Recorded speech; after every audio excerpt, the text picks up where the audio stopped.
We have some questions that were put forth by viewers last year actually. So I will address those for you. I think we have three today. You can always ask questions in real time. You'll notice there is a live chat window that's on the YouTube live broadcast. So you can type your questions in there and I will see those and I will be happy to address them if you want to type them in real time. We don't have a guest speaker today. Didn't get any volunteers, but I'd sure love to have guest speakers coming later on in 2016. Instead of every week, we're now doing Monday Marketing Minutes every other week. So there's plenty of time between episodes to get you sorted out and make sure that we can get you patched in to the broadcast. And I can show you how to do that. It's not all that difficult. As long as you have a webcam and a nice high-speed internet connection, we can take good care of you. So, as I say, please don't hesitate to ask questions in the chat box here, and I will try to keep an eye on that to make sure I answer them for you. Today's topic I thought would be a good one to talk about, seeing it's a new year and many of you have revamped websites. I've been seeing lots of announcements of that sort of thing. So today's topic is make your website work for you. You know, I see a lot of business cards, I see a lot of advertisements, I see a lot of flyers and data sheets, and I see a lot of websites that really don't tell a story very well and really aren't very customer friendly or prospect friendly. You'll want to make sure that you have your tagline in there on the website and that the tagline is something that grabs the client's attention, something with a benefit. My tagline, for example, is helping businesses grow. Your tagline should be short and sweet and reflect what it is you do for a client, what they might be able to expect, what the benefit is. You want to make sure that tagline shows what's in it for them, not necessarily what's in it for you. You want to make sure you include the social media share buttons. There are, in my case, the RSS feed. There is the Google Plus button, the Facebook button, the LinkedIn button, and several other buttons. And those are on every page so that people can share pages and share blog posts and share other things automatically and very quickly and very easily. You want to make navigation simple so that people can get from page to page without having to jump through hoops. I've tried to minimize the number of pull downs on my menu, but there are some cases, for example, under products and pricing, where there's like 10 things. So a pull down is more appropriate there than it would be to put all 10 of those things up on the main menu. But in any case, you want to make navigation simple. And you want to make sure that the most important elements of your message and your website are up there on that home page and on that navigation menu. You want to make sure that you post useful blog content fairly often. I'm sure you've heard the phrase and seen it on LinkedIn and Facebook and Social Media Examiner that says content is king. That's very, very true, still will be in 2016 and beyond. And there's lots of different content that you can put up. I was reading something the other day that showed that if you include videos in your content, it's much more likely that you'll be found on Google because Google owns YouTube. So you can embed your videos in your blog posts, you can put graphics in. There's a lot of different things you can do to increase people's desire to visit your website. You'll want to update the content often because Google search engines look for new content. So if you haven't put something new in this week or at least this month, make sure that you add some new content, either to a page or a blog post. My website gets found quite often because I have a calendar function on it that I put new events in typically on a daily basis, and so those things pop up on a regular basis and help my website be fairly high on the Google list. You'll want to provide the RSS, the syndication links for your blog, and in my case I also do that for the calendar for those who subscribe to it, so that the website is a resource for people. And finally, don't forget to include the Google Analytics. This is so critical. I have said many, many times, if you can't measure it, you can't improve it. And I didn't invent that phrase, but I certainly believe in it. The Google Analytics in particular are very, very powerful. You can tell who's visiting which pages and for how long. You can see whether they drop off on the first page or whether they go to another page, and you can actually follow their behavior. You can see where they came from geographically. You can see how many are new versus returning. I mean, there's a whole bunch of analytics that you can get from the Google Analytics, but it needs to be set up in advance so that that information is available to you. So make your website work for you. There's a lot of different things you can do to make it as effective as possible. A few more tips for your website. If you're offering the kind of product or service where people are likely to have a question, make sure that the phone number is readily visible. I like to put the phone number on every page in many websites, but at least make sure that it's highly visible near a call to action in particular, and make sure that worst case you have a contact form. Some people don't like to put their email address into their website because of the worry about so much spam. But if you put a contact form in at least and make it prominent, then at least people have an easy way to contact you. And again, I recommend putting your telephone number on that contact form. And make sure that you have the right links next to or included or linked to your calls to action. That way people don't have to go searching or get frustrated trying to do something that should take one click that now takes them 3 or 4. So make sure those links are there. And include what works best. Clearly, graphics are very important. Pictures are still worth 1,000 words. They grab people's attention. People are getting very creative with the kind of pictures they do. So there's a lot of things you can do with graphics. And I already mentioned videos. Videos are very critical. They help you in your Google search activities or in the Google search rankings. Typically 5 times easier to find a video than it is to find you by yourself in text. And on your website, if possible, include testimonials. Include things, including videos from your clients that say why they used you and what the great result was and why they would recommend you. There's probably nothing more powerful than a testimonial from a satisfied customer or client. So there's some tips for you for getting your website to do a lot more work for you in the coming year. Today's guest speaker, as I mentioned, we don't have one. So I'd like to take just a couple of minutes to talk a little bit about the survey that I put out in December of last year to gather some information from you folks, my viewers, about the timing and the content of Monday's Marketing Minutes. So let me share with you some of the things that popped up.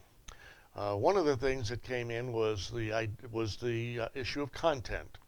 And I think that most of you liked marketing tips. You mostly liked the marketing advice. And a lot of you indicated that you would love to have guest speaker presentations.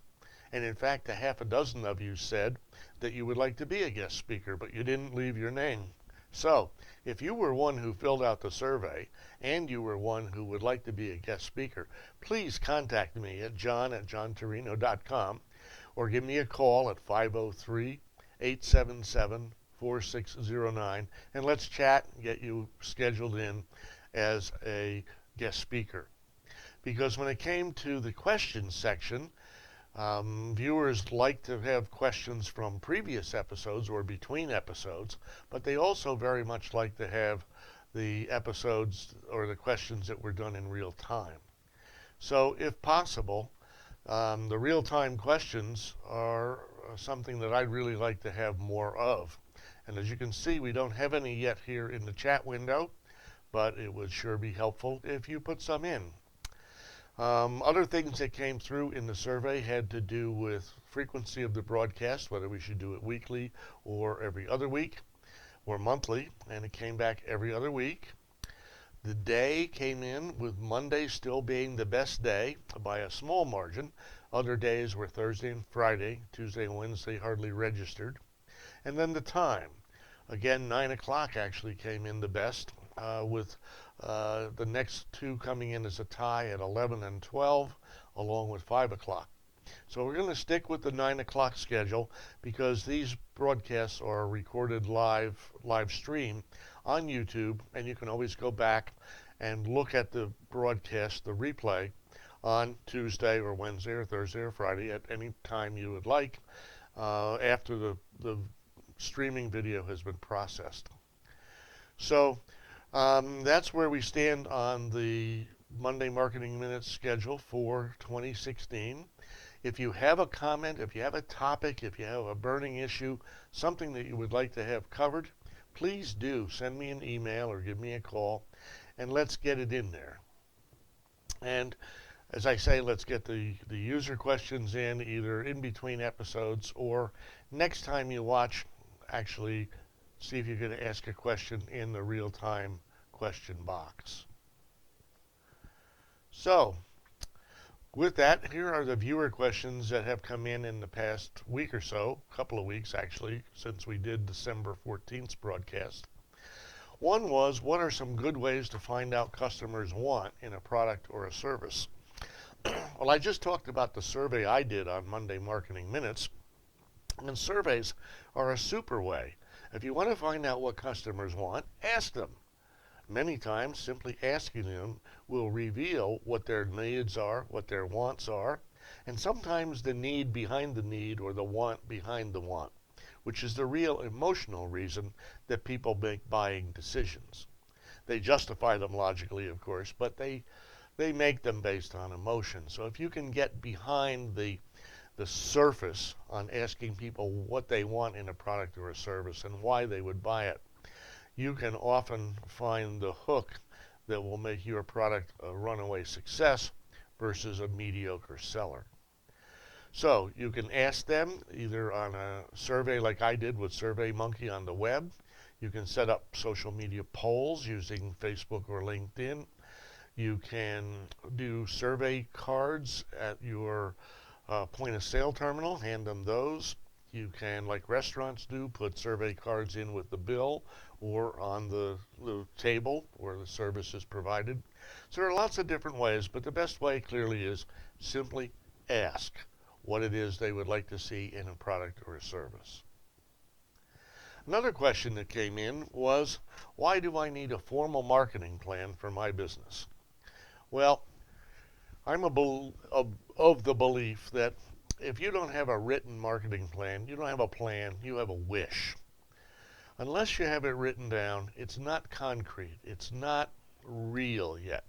So writing it down makes a very, very big difference in the reality, the way you will feel about your marketing plan. And when you write it down and you put the vision together and you put the goals together, and then you start looking at the strategies and then the tactics, you begin to find that you may not have thought everything through. And putting the plan in writing is a great way to make sure you've thought things through. And don't start with tactics. Many people fall into the tactic of the day trap. And that really is a real trap. You can spend tons of money on tactics that don't fit into an overall strategy. So you start with the goal, you start with the vision, then you start with the goal, then you start with the strategies, and then you work it down to the tactics. So that's the hierarchy for putting that plan together. And it really will help you make sure that you've put things together the right way. You'll also there be able to identify all the different kinds of media that you might want to be using, and that'll help you make sure that your message is consistent across all those media. I use a marketing plan worksheet and marketing strategy worksheets, which are available from my website to help with that process. I use them in my consulting services. So you need a formal marketing plan because I believe if it isn't written down, it isn't real, and it's going to be much more difficult to execute a marketing plan properly. The third question that came in was, are networking events a good use of my time? Well, I talk with people all the time about who their target markets really are and what messages will resonate with those folks and what media is best for delivering those messages. And face-to-face networking is one of the best media, in my experience, for getting your message across, and more importantly, for finding out what clients or prospective clients might need or want. Oftentimes, you'll hear people who talk about networking, myself included, say that you want to make sure you only talk 20% of the time and listen 80%. You want to make sure that you find out what somebody else needs and find a way to give it to them. If you don't provide the service or the product yourself, maybe you know somebody who does, and you can refer that person in. Your immediate circle may not be your ideal referral partners, but maybe they know somebody in their immediate circle who is second to you, but therefore still a viable person. If you're selling only online stuff and only commodities, maybe networking is not something you want to bother with.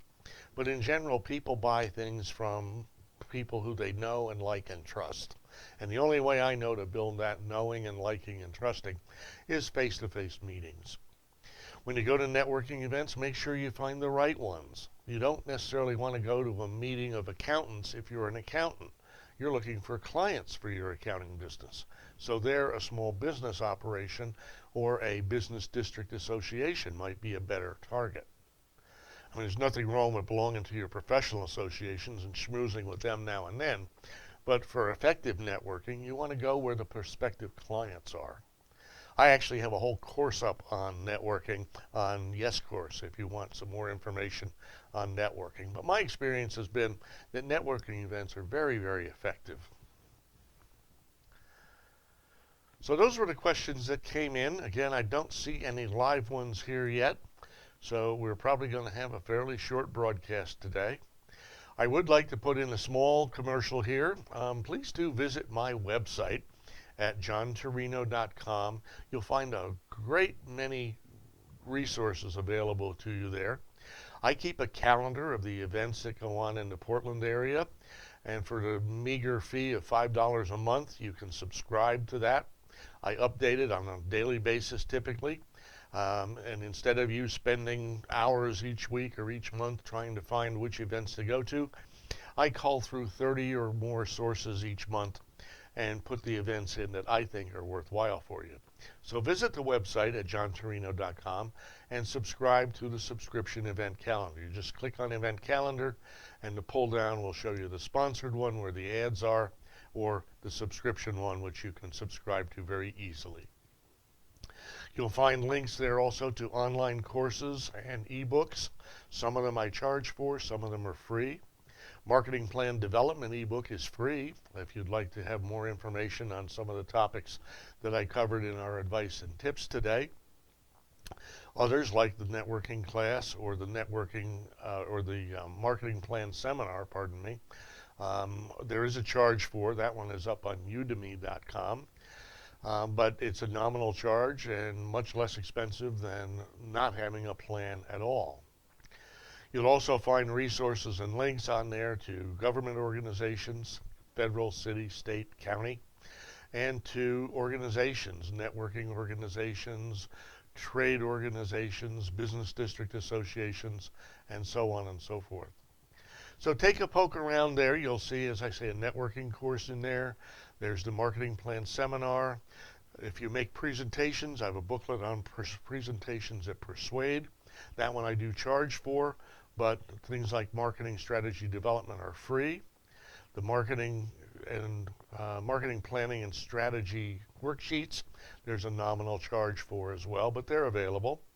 And you can visit Amazon.com and Kindle to buy a copy of Inspiration Now, which is my Yes You Can book that I put together December a year ago, and which a lot of people absolutely love. They really love the encouragement and the positive notations and the practical guides to setting your goals, managing your time, visual image formation, the difference between power and authority, and there's a whole bunch of funny stories in there, all of them real, all of them true, about my travels through the years all over the world.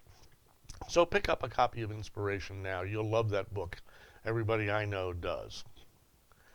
So, the whole idea behind Monday Marketing Minutes is to answer your questions. The idea is I want to give you the information that's most valuable to you. So send your questions to john@johnturino.com or use the contact form on my website. It's just johnturino.com. Click on contact form and you can send your information that way.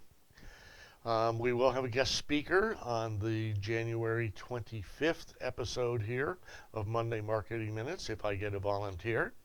As I said earlier, there were 6 in the survey who said yes. Let me hear from you if you'd like to spend 5 minutes addressing your peers on a marketing topic. And even if you weren't one of the half dozen who said yes, other volunteers are very, very welcome at any time. We will also have some new advice and some new tips on a new topic coming for you in the next episode. So please do tune in Mondays, 9 a.m. via YouTube, live streaming, for the next edition of Monday Marketing Minutes. Thanks for watching today or on the replay if that's what you're doing, and I really appreciate your attention. If there's something I can do for you in terms of helping you with your marketing, that's how I make my living. I do consulting on helping you figure out your best target markets, what messages will resonate with them, and what media is best for delivering them. And I also do a lot of ancillary things if you don't have time or the resources to do things like putting together presentations, blog posts, data sheets, surveys, and stuff like that. So I can do those kind of tactical things for you in addition to the big strategic stuff. So again, thank you very much for watching today's Monday Marketing Minutes, and I hope to hear from you between now and the 25th when we will have our next episode. Thanks. Have a great week.